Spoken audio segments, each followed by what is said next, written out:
Bismillahirrahmanirrahim. Assalamualaikum warahmatullahi wabarakatuh. Apa kabar anak-anak? Semoga kalian masih tetap semangat dalam mengikuti pelajaran.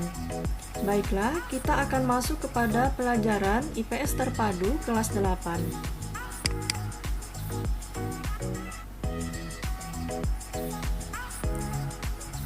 Submateri kita kali ini adalah strategi pengembangan agrikultur di Indonesia.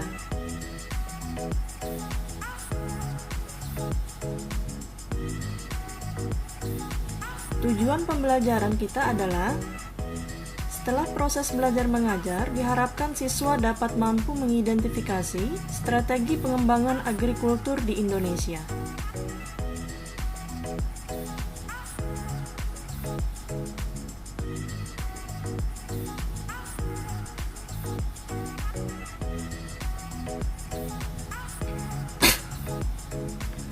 Apakah kalian pernah mendatangi atau melewati sebuah kompleks persawahan?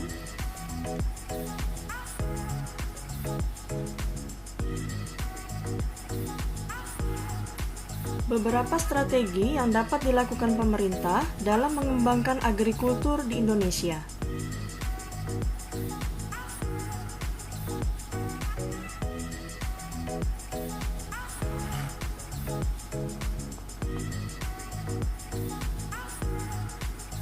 Yang pertama, eco-farming.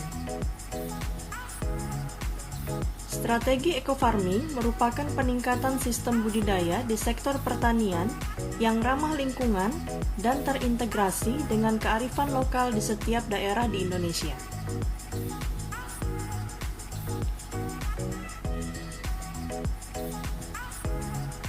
Cara pemakaian pupuk organik eco-farming.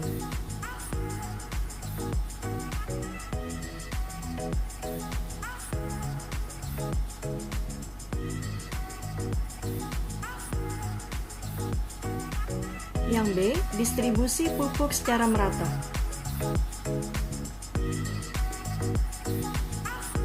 Strategi yang kedua ini berupa distribusi pupuk secara merata di seluruh wilayah Indonesia. Langkah yang ditempuh dalam strategi ini adalah petani diminta menjumlahkan kebutuhan pupuk untuk kebutuhan tanamannya per hektar selama 1 tahun.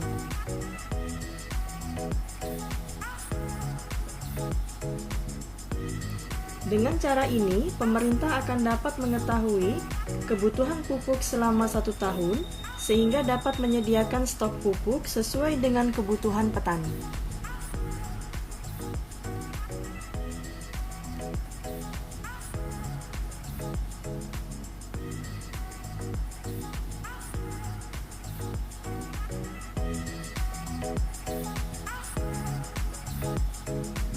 Yang C, perbaikan irigasi. Pertanian yang berhasil tidak lepas dari baiknya sistem irigasi yang diterapkan. Oleh karena itu, pemerintah mengusahakan keterjaminan ketersediaan air untuk pertanian dengan perbaikan atau pengadaan irigasi yang baik.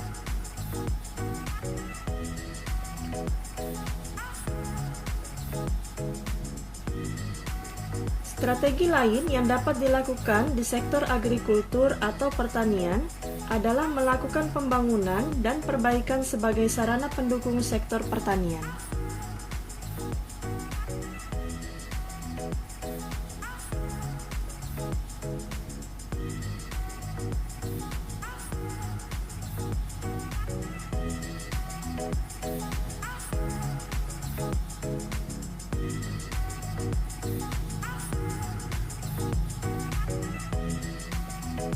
Strategi selanjutnya adalah mempersiapkan sarana dan prasarana pendukung bagi sektor pertanian yang akan menyerap pertumbuhan tenaga kerja di Indonesia, seperti jalan, pelabuhan, dan listrik.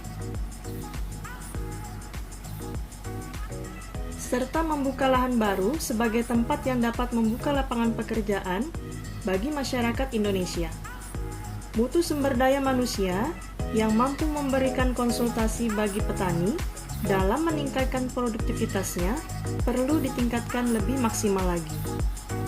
Hal ini merupakan bentuk dukungan bagi petani untuk tetap mempertahankan usahanya dalam sektor pertanian.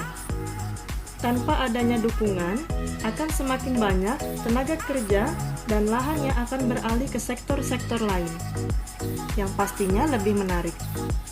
Strategi selanjutnya adalah mempersiapkan sarana dan prasarana pendukung bagi sektor lain yang akan menyerap pertumbuhan tenaga kerja.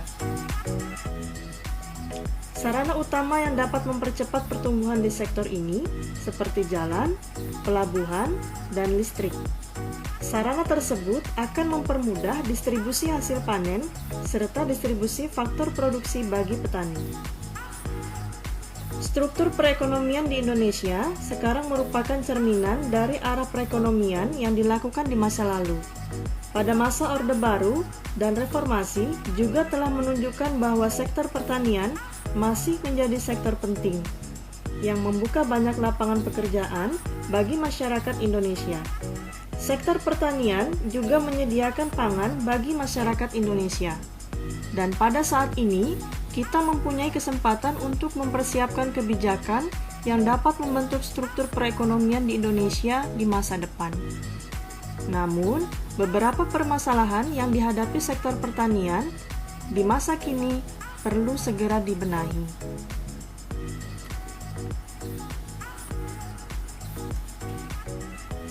Baiklah anak-anak, sampai di sini dulu materi kita kali ini. Semoga kalian dapat memahami.